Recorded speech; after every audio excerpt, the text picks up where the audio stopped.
And now, from the quick impressions that we got, the samples that we saw, we have an opportunity to do a real deep dive with some of the best thinkers in various fields that are linked to studying intelligence and human intelligence and robotics. And I'm really, really thrilled to present to you our distinguished panel to really dive into some of these topics more deeply. So, welcome, panelists. Maybe I'll begin with the person who's farthest away from me. This is John Dylan Haynes. He is a professor of psychology and neuroscience at Charité Universität Berlin.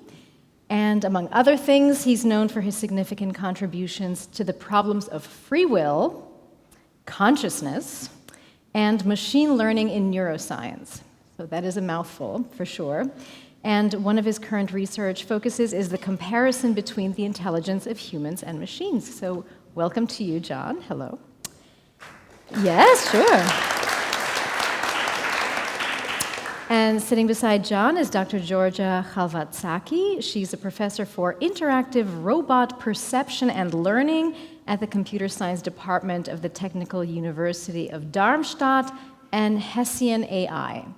And her expertise lies in the field of robotics, as was just mentioned, and her main interests are in learning for mobile manipulation, safe human-robot interaction, and also decision-making. And I should also mention that Dr. Chalvatzaki, or we're going to say first names. Yeah, Georgia is our external guest, so she is not part of the SCIoI cluster, so she's giving us a little bit of an outside perspective, which I think is also very, very valuable. So Georgia, welcome to you as well.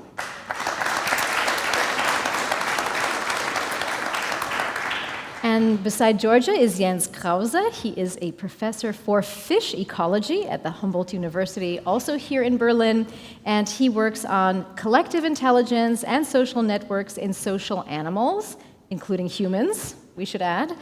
And he has pioneered a robotic fish, which I would love to see, that's capable of social interaction with real fish. Amazing. So, we could actually see a prototype of this at the Humboldt Forum. Amazing. So that, maybe a solution for lonely fish. If they're lonely, then they can have like a robotic fish, keep them company. So anyway, warm welcome to Jens as well.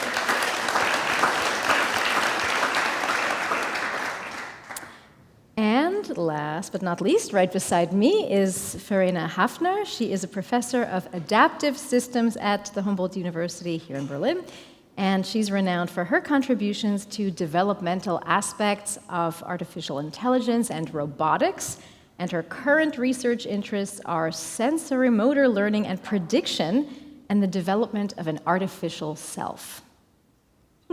Very interesting stuff. So, in light of what we know to be this moment of really rapid developments in the field of artificial intelligence, otherwise known as AI, I guess people are thinking more and more about what actually defines human consciousness and intelligence, in contrast to or as opposed to artificial intelligence. So why don't we actually just start with that? So how can we understand the differences between artificial intelligence and human intelligence? So, what distinguishes the two? So, I think you can ask this question from two perspectives. You can say, in principle, does there have to be a difference?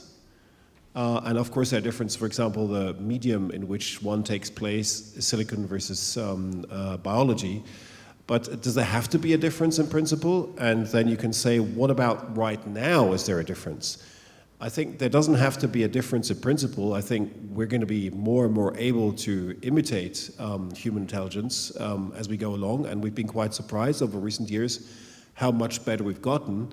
In surprising places with large language models. I think people didn't quite expect that to be become so similar to human communication. But if you were to look where we are right now in most cases, AI seems to deal better with well-structured situations, like Oliver in his talk earlier on showed like the classic examples of chess or Go or whatever, Donkey Kong or container terminals where every individual container has its fixed space. So things you can describe very well mathematically versus real-world complexity. And humans work very well. They're adapted into a niche. They know a lot about this little niche. They have a lot of implicit knowledge about real-world situations. And I think that's the biggest difference. And one of the difficulties when we try and get artificial systems into these niches, we see some kinds of failures. For example, they don't generalize very well, they store information differently, they mistake things, and they're also sometimes quite fragile. For example, misunderstanding, taking things very literal, and so on. So it seems that, from my perspective as a psychologist, at the moment where we are right now, it's more complementary. It's like the human takes over one aspect particularly well, and the algorithms take over another part particularly well. And part of this is obviously due to the training that we've experienced. When we're adults, we have 20 years plus of training experience with real-world scenarios. Does anybody want to add something to that?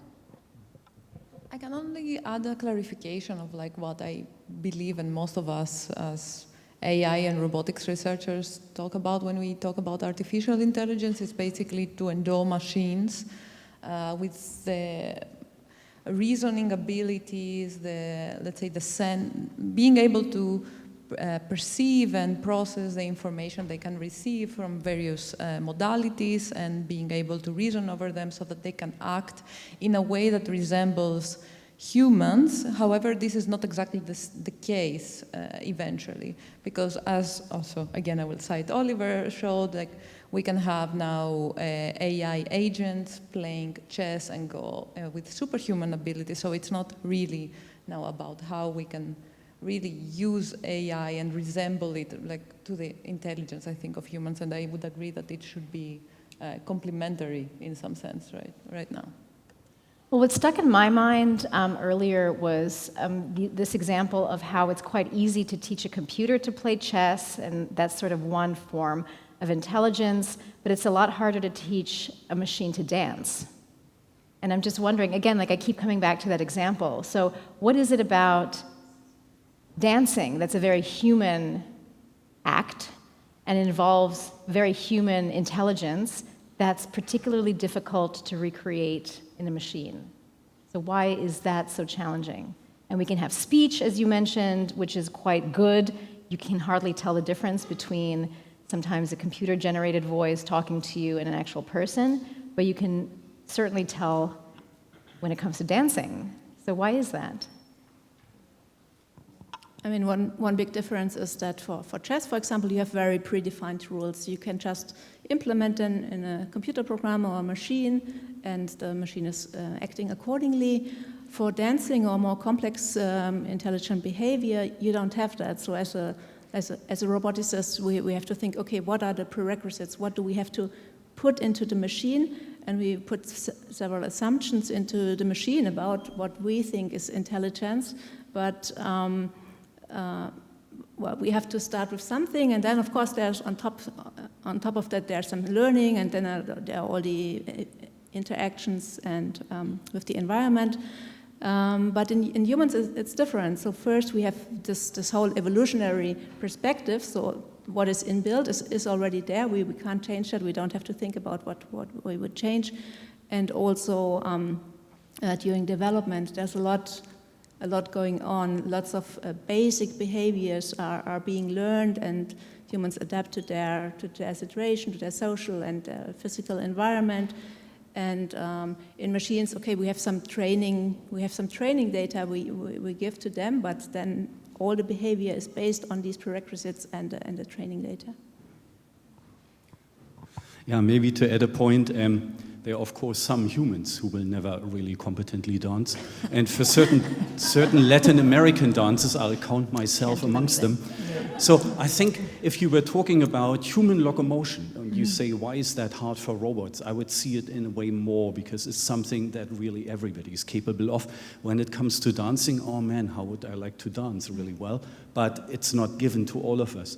So, and I think the same is in a way true for intelligence. I mean, it's not quite the case that you say there is biological intelligence or human intelligence and there's artificial intelligence, because there's such an enormous diversity of types of intelligence. And this, in a way, drives the research in this cluster, because we are puzzled by this diversity. We are puzzled by how there can be so many different solutions to the same problem.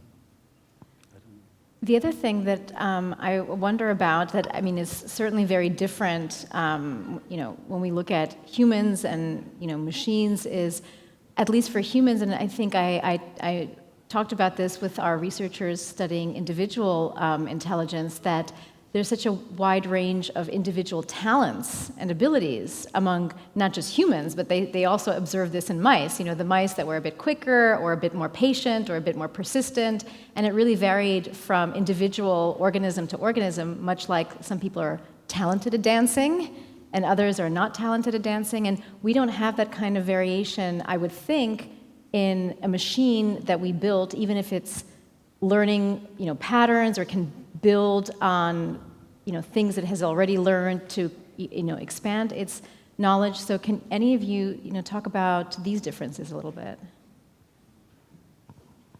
I can maybe make a start.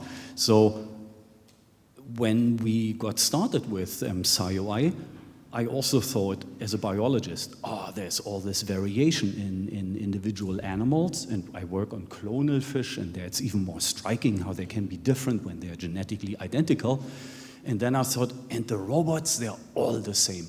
And then I went to Mosen, and I don't know where he is right now, but I went into Mosen's lab. Mosen showed me these three-legged little robots, and I realized that tiny differences in the construction of these robots with their 3 legs actually made them move differently.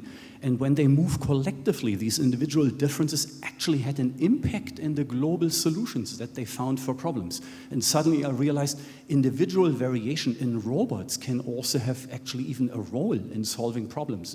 It's not just a nuisance issue.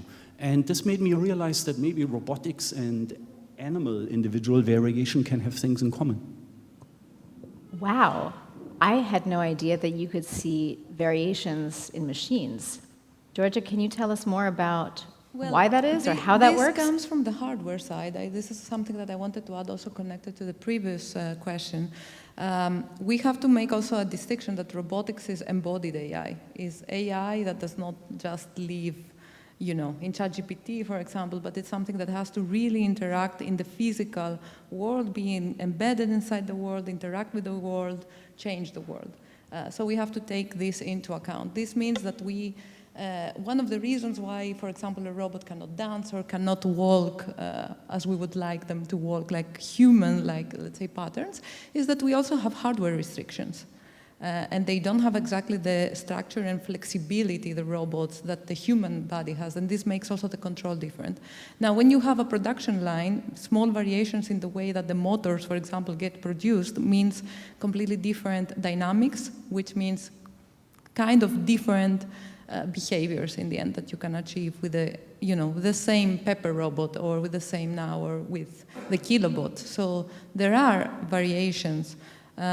But then, there are different ways in the way that we train learning algorithms so that the robots acquire behavior. In the end of the day, most of the times we train them for an average behavior. And then you need to go to personalization if needed to have like individual, let's say, skills that are specific to specific tasks and domains. So some of the limitations are linked to hardware. Isn't that conceivably something that over time will just get better and better? Like, aren't we seeing already these like frighteningly human-looking robots that appear so human, and they're like rubber, and they really look like a person? Isn't that, how will that impact also their performance? Well, what we see with what we can control with our current algorithms, it's very, very far away. So there is for sure some improvement in humanoid robots, and this is basically motivated by the industry. Also Hollywood has contributed to that, it's true, into building more human-like robots. But in the end, for me, what matters is the task that you want the robot to do. Do you really need it to be human-like, having special expressions or not?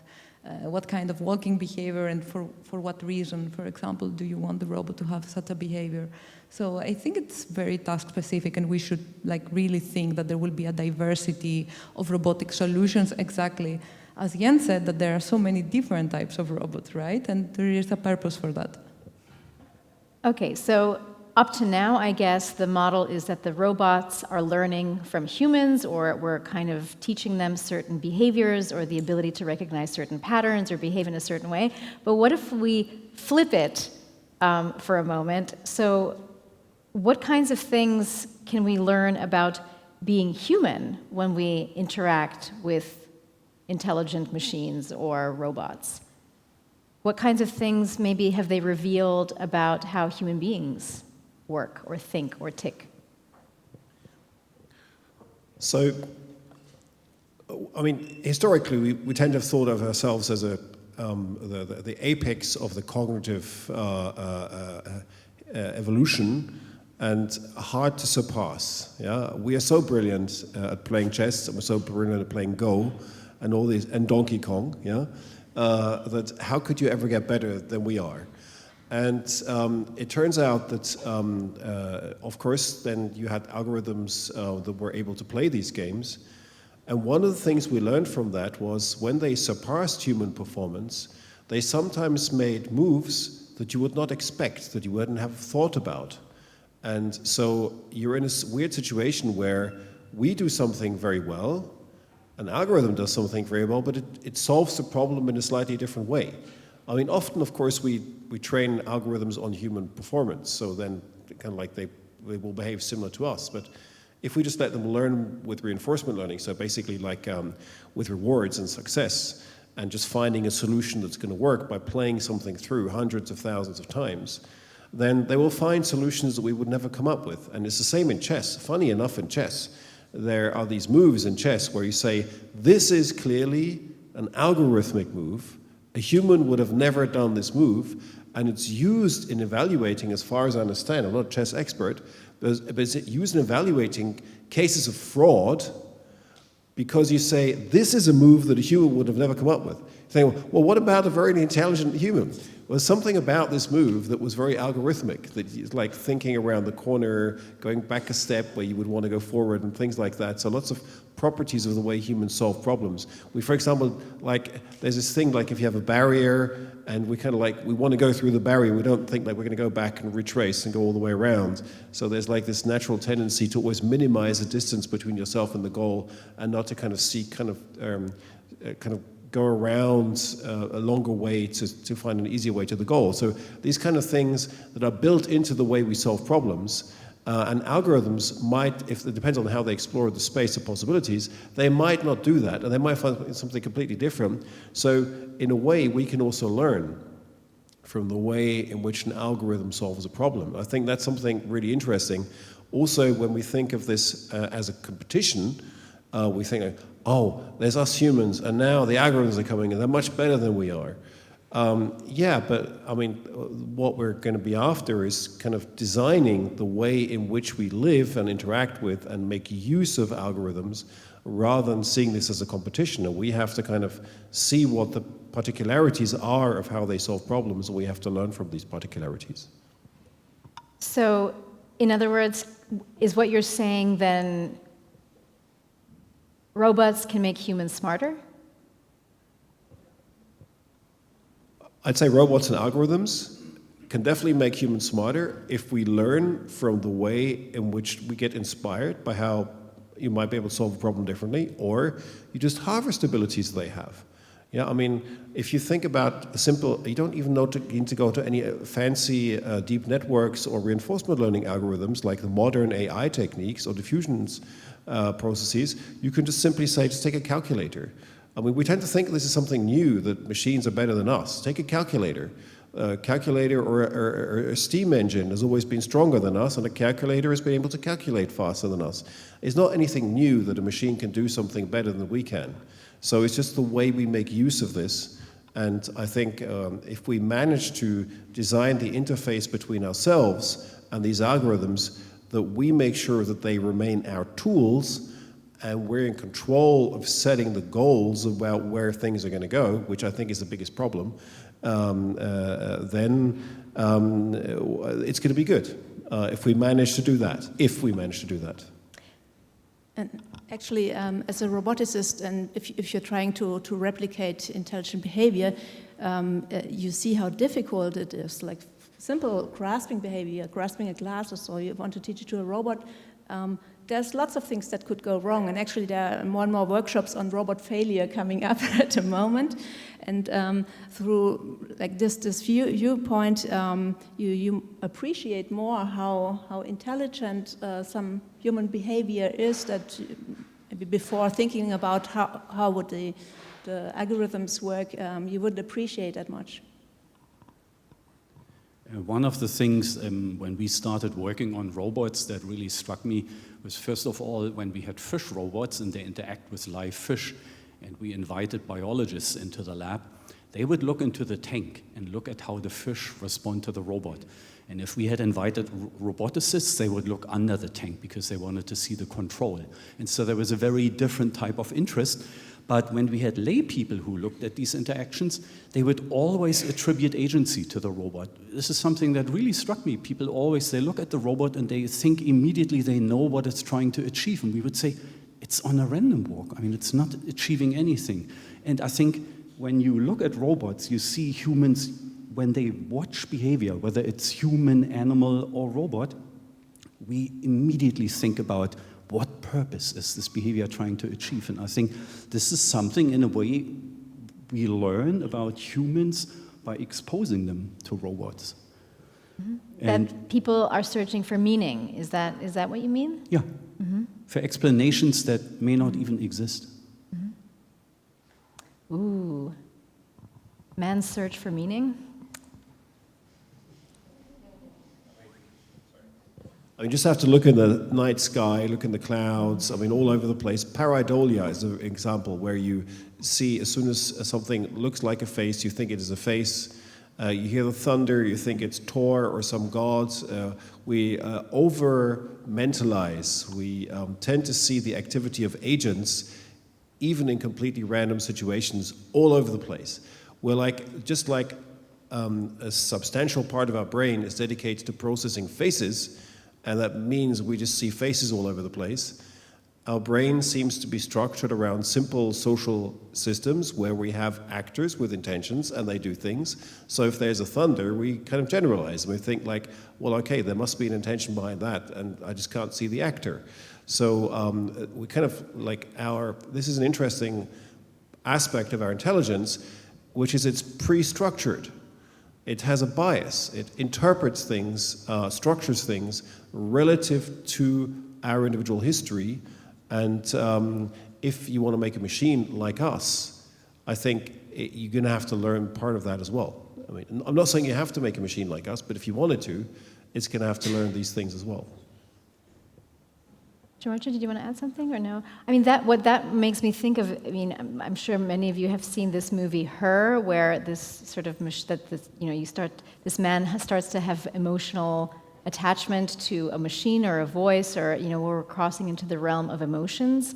Like, is that also something that conceivably could happen, that we can program, a machine or a robot or, some artificial intelligence to replicate emotions, like human emotions, which is also, we talk about emotional intelligence, like that's also something uniquely human, at least up to now that's a part of how we function and interact with the world around us. If you look at the first chatbots, the first chat systems like this Weizenbaum, I think it's ELISA, yeah? So basically, people thought that there's a human in the other room typing the answers.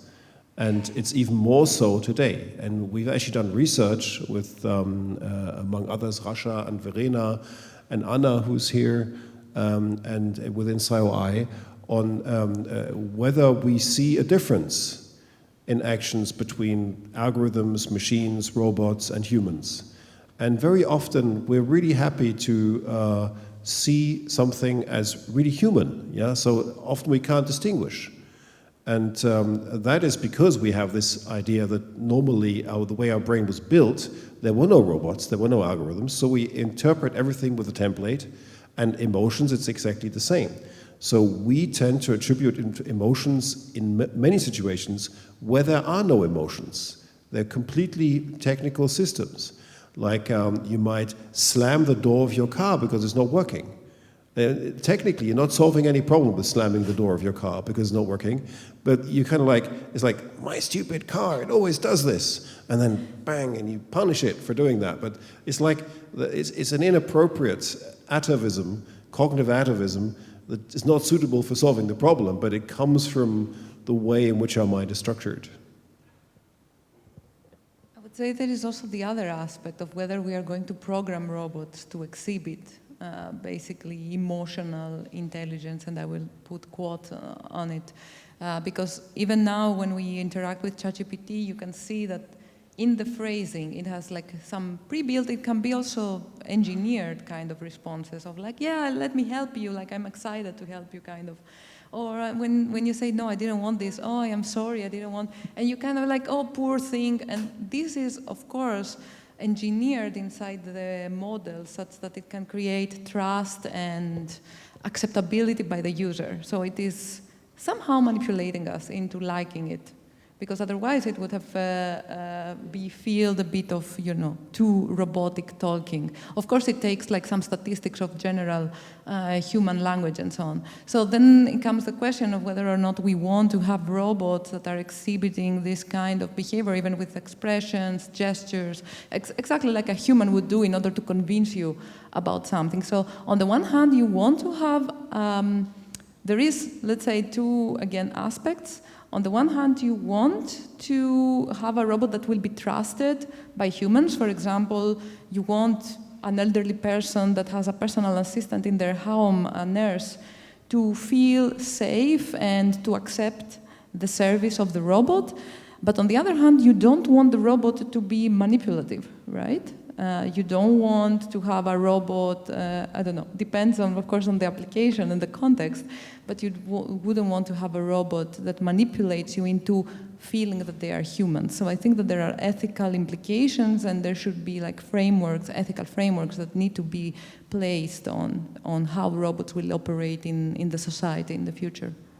But just to pick up on your example of a robot to assist an elderly person or a person who's sick, I mean, aren't there maybe some situations where we would like the robot to be manipulative? If it's like an elderly man who doesn't want to take his medication and the robot finds some way to persuade or to kind of trick him into taking life-saving medication. Like, could we see some sort of application where we actually might want the robot to have these abilities? What are the ethics of that? Who is going to decide this, though? Because what if there is, first of all, are we going to ever trust an AI completely at decision-making? I don't think so. I mean, AI will be, at least in the foreseeable long future, in my opinion, still with a human in the loop, let's say. There will be human-centric AI and control of the AI. Therefore, you will always need some sort of regulation by some human centralized, let's say, centric decision and so on. At least I hope in Europe it will be like this. This is my hope. In the US, I don't know how it will go.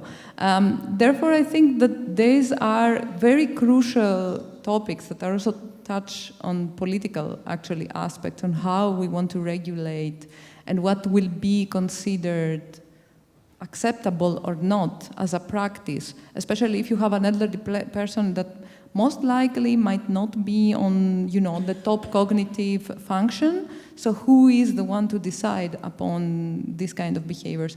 I would like to think that the robots will not be able to take these decisions, and it will be a human that will be asked to intervene in such situations. I'd like to maybe rewind a little bit, because there are two terms that come up a lot in discussions, and that is machine learning and deep learning. Can one of you maybe unpack that a little bit and explain the difference? So what are we talking about when we say machine learning? What are we talking about when we say deep learning? Is it the same? Is it different? How do we understand these two terms? I could specify it, and maybe you can add up on it. So machine learning is a general area of AI. Everything belongs to AI. So machine learning is the area that basically tries to process information and extract patterns from data in order to, train some, let's say, decision-making algorithm like a classifier or something that can predict the future and so on. Now, deep learning is a sub-area of machine learning that uses neural networks, deep neural networks, which are, again, functions. So they are mathematical models that they are called neural networks because in some sense they try to resemble the structure of the neurons of the human brain, in some sense, up to an extent, not exactly. And these neural networks have the capability of extracting very rich, let's say, features. And they allowed us to really use a lot of data, while machine learning is, let's say, more, the classical machine learning was more shallow method. So you couldn't scale up to a lot of data. And this is why now with deep neural networks and transformers, we are able to see this kind of new capabilities of AI algorithms, basically. And when it comes to intelligence research, then where is the focus? Like, is it machine learning that's in focus, or is it this deep learning when we're looking at studying intelligence? I mean, as Georgia just explained, it's, deep learning is just like a subsection of machine learning. So the question is whether why we use machine learning for AI or other methods or something. I think one difference we need to make is what is the training data? What do we learn from? And usually for like the typical machine learning approaches, the training data is given. So you take a lot of data and process them and try to extract features, patterns, and make predictions. And but for biological AI, it's not like we go through like a huge amount of data and then we have everything learned and then we're intelligent suddenly, but we also select the data we're learning from. So we walk around in the world and look at things, and we look at a dog and a cat and learn to differentiate between dogs and cats. And but we don't take like 1,000 pictures of a dog or 1,000 pictures of a cat and learn it like that. So the difference for like what AI needs in addition to like classical machine learning is to make this decision to take the information from the real world, behave in the real world, interact with the real world, and get additional information from that. Anybody want to add anything to that? No? Yeah? Yeah. Perhaps one aspect that is, if you think about a neural network, right, you've got like a couple of nodes, and then you give it some information, and it processes the information and gives you an output. What that's going to do is it's just going to tell you what something is, for example. But it's not going to act more than just giving it this classification. So I think a big ingredient that has been kind of utilized a lot, besides deep learning, so people talk about deep learning a lot, is reinforcement learning, where you really get a system to perform behavior. It's not just, oh, there's a picture, that's the classification, but like, please go and develop a behavior sequence that's going to be successful in going through a maze or playing Donkey Kong or something like that. So I think there's this other angle, and people loosely group all this stuff into the label of AI, but there are lots of ingredients to solve different problems. And I'm very happy. One of the most fantastic things for me in science of intelligence is that I get to meet all the people who are the experts in these algorithms. So it's like being in a candy store. Yeah.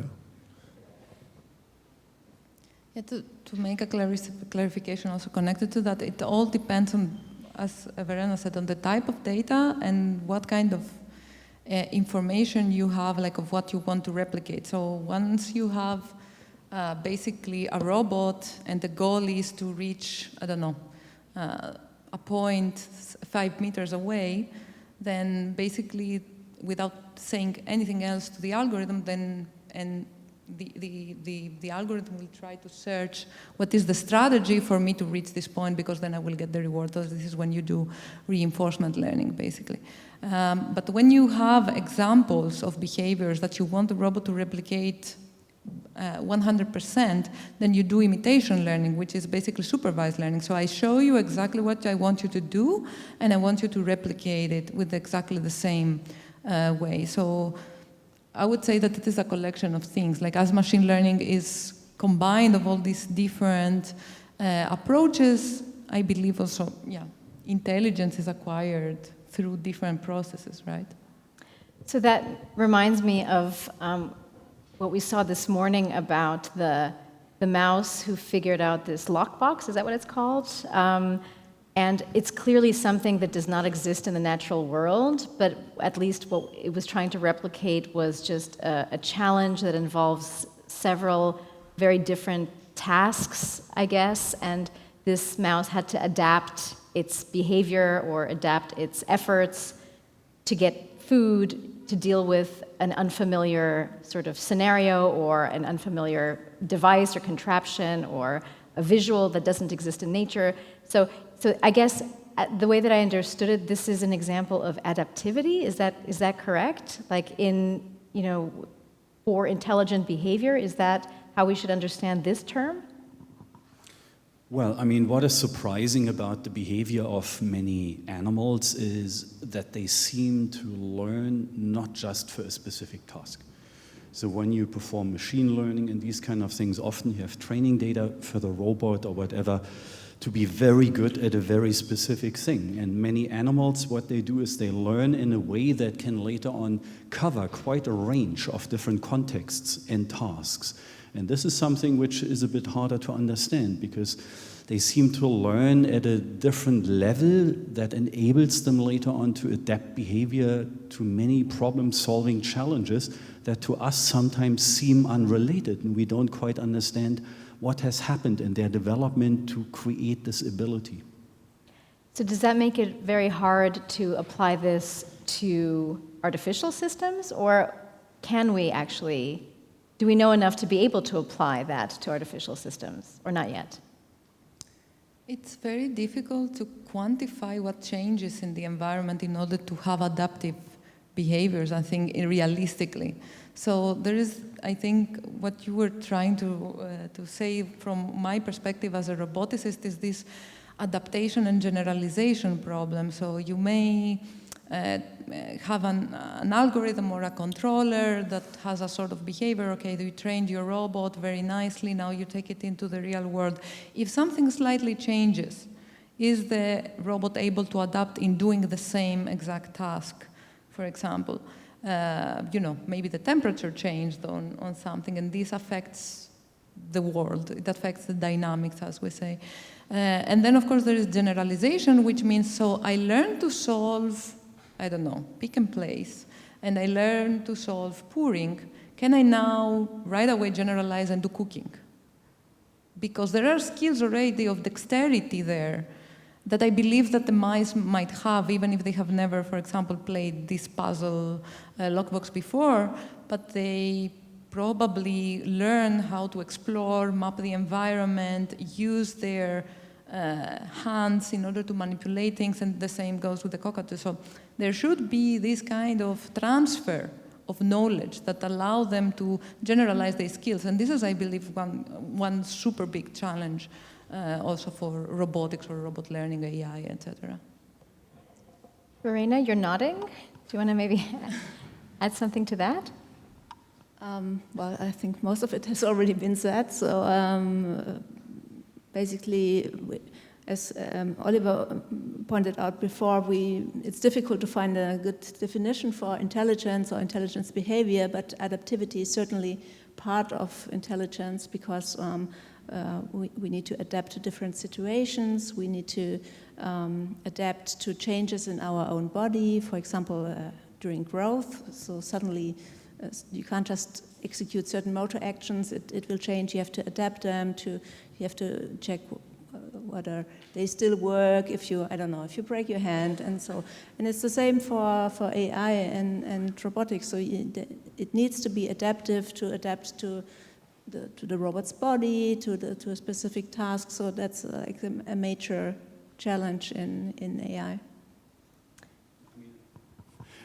Maybe curious example from the biological world when you observe how a spider makes a web. And they have these 8 legs for making the web and so on, and it looks very skillful how the spider makes this beautiful web.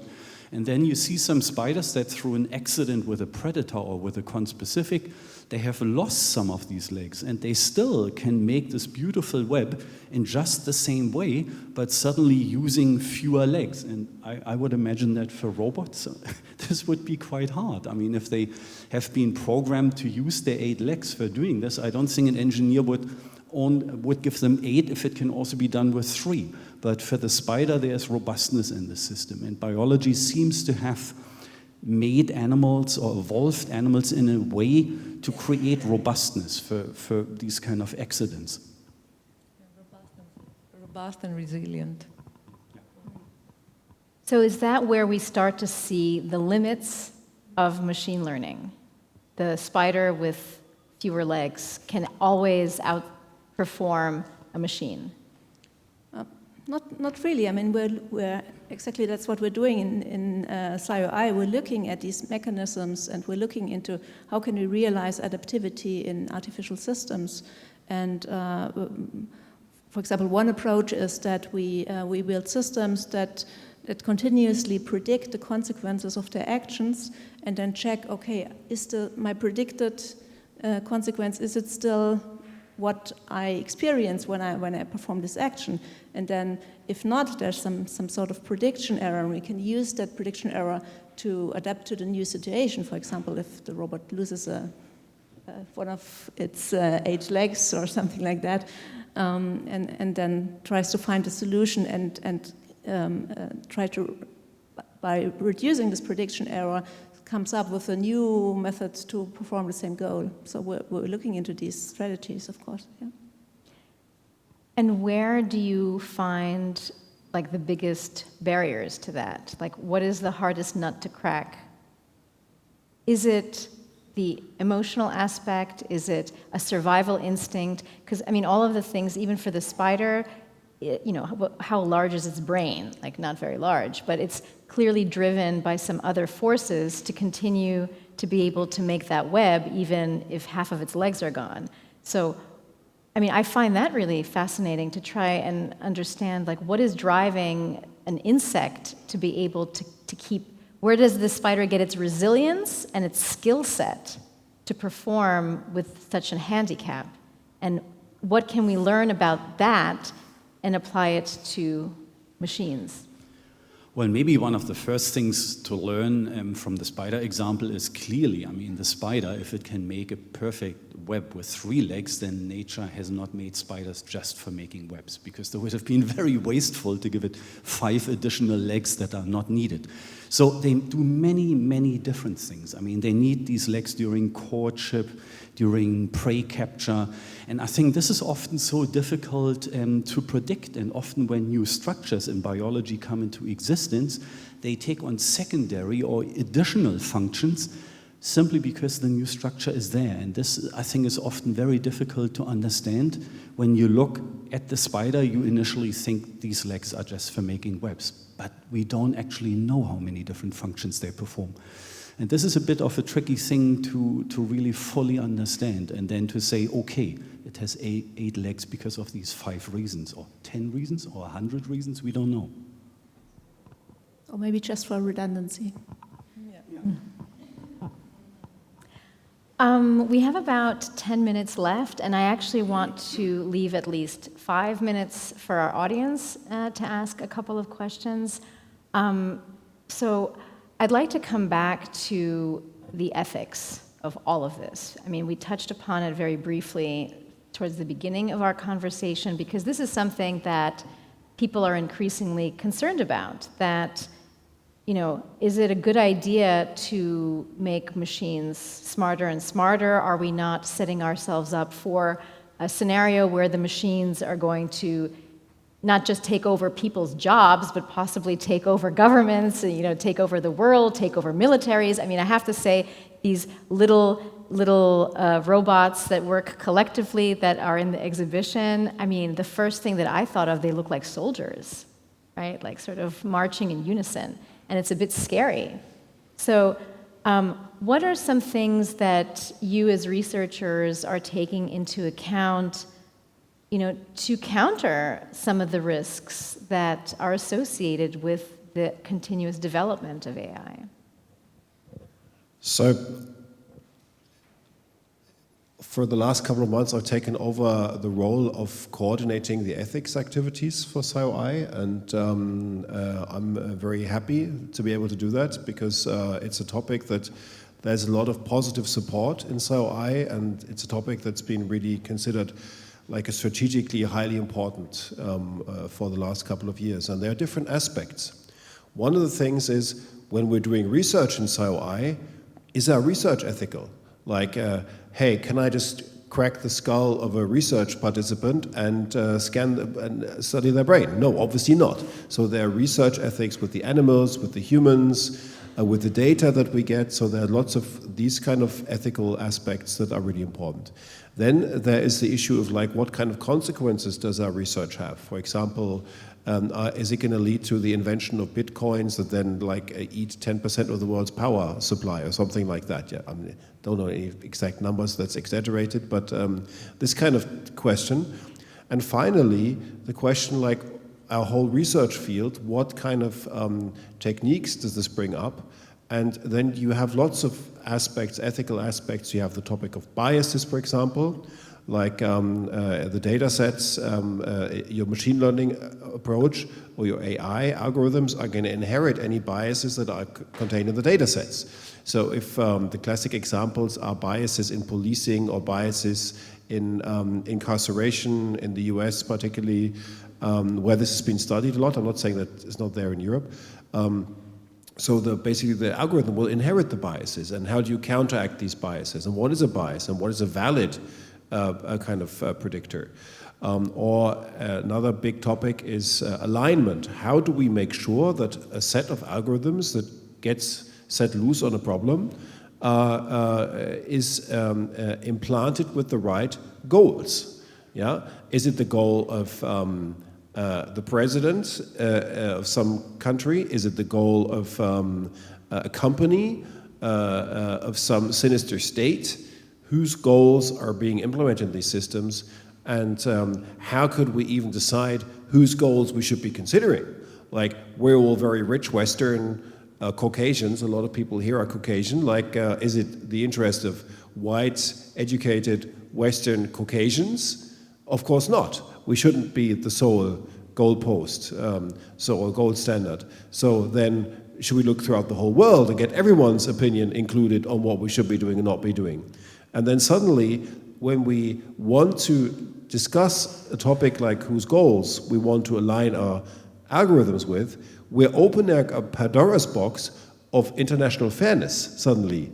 And this is a huge topic. And the other thing is, how could we even make sure that an algorithm, this is about explainability, and I'd go further, not to talk about explainability, but understandability, that not only we can explain what our algorithm is doing to someone else, like I develop a machine learning algorithm to study the brain, and I explain it to a medical doctor who might not know much about data science. That's explaining, but me understanding my algorithm and knowing what it's going to do, being able to predict how it's going to interact with other in certain situations. How, if I don't even understand exactly how my algorithms can interact with certain situations, can I even implement a goal if I don't even really understand it?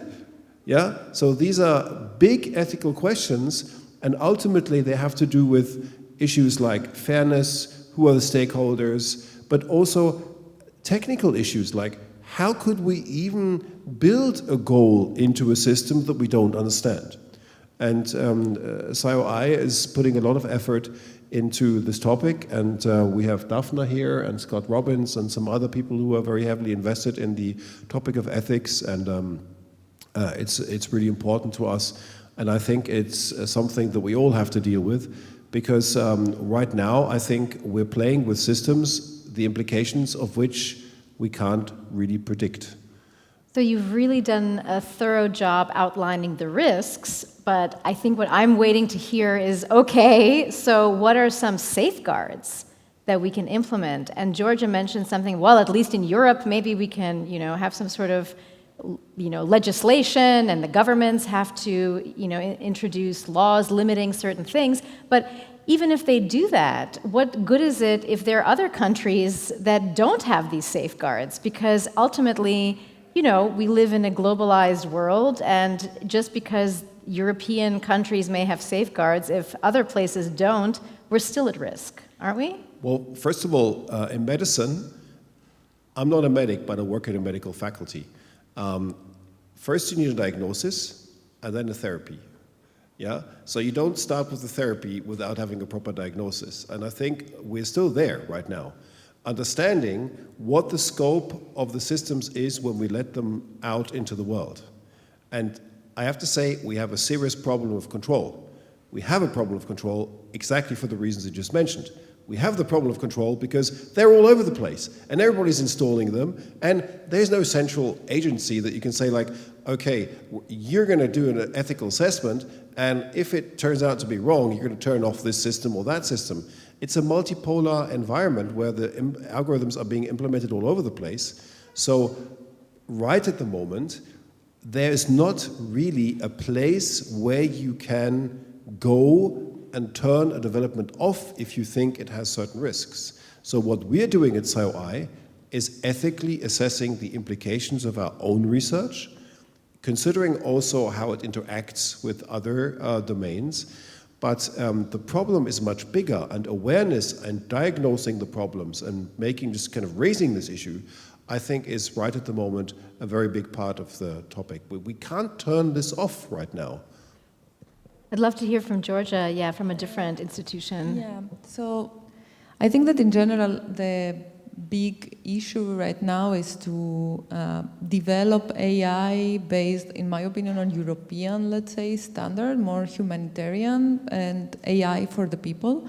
I am not pro cutting out people from accessing models and basically limiting the scientific progress. I am actually against this.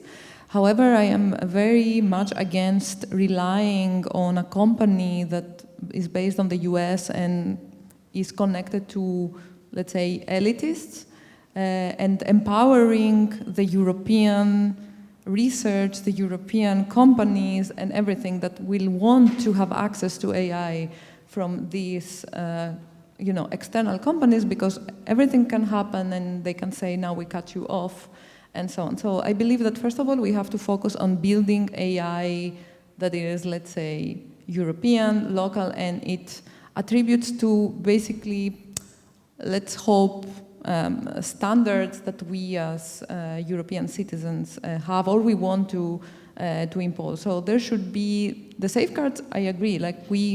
It's something that we have to understand first, the models, how they operate or how we want them to operate, and then proceed. Because Unfortunately, what we see from the legislation side, they went on to do like an AI act that had also things inside that were inappropriate. So it wasn't very well thought of, and therefore there should be like a continuous debate with all the stakeholders and the scientists that are involved into this. Now, what you said about what if like the US or China are also doing something else, like, I mean, they are doing this with every technology. So the only thing that you can do is basically try to protect your, let's say, case, and then try to push for change on a global level through mechanisms that hopefully should work, but we know that they are not always well implemented. So this is the case. As with every technology, I believe it's the same also with AI.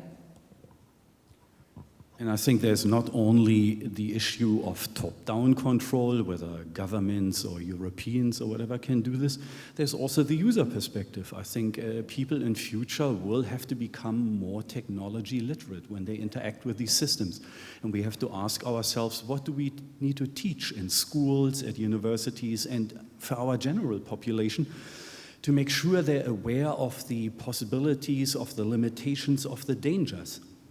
When they open their houses, their private lives, everything to these systems, what data are they giving away without even realizing it? And I think that people as users have to become more kind of, technology literate in order to have more benefits and hopefully fewer negative experiences. And I think that's a very good moment to wrap up. So thank you so much to all of you. We have John, Georgia, Jens, and Verena. A delight and a pleasure to hear your thoughts. Thank you so much.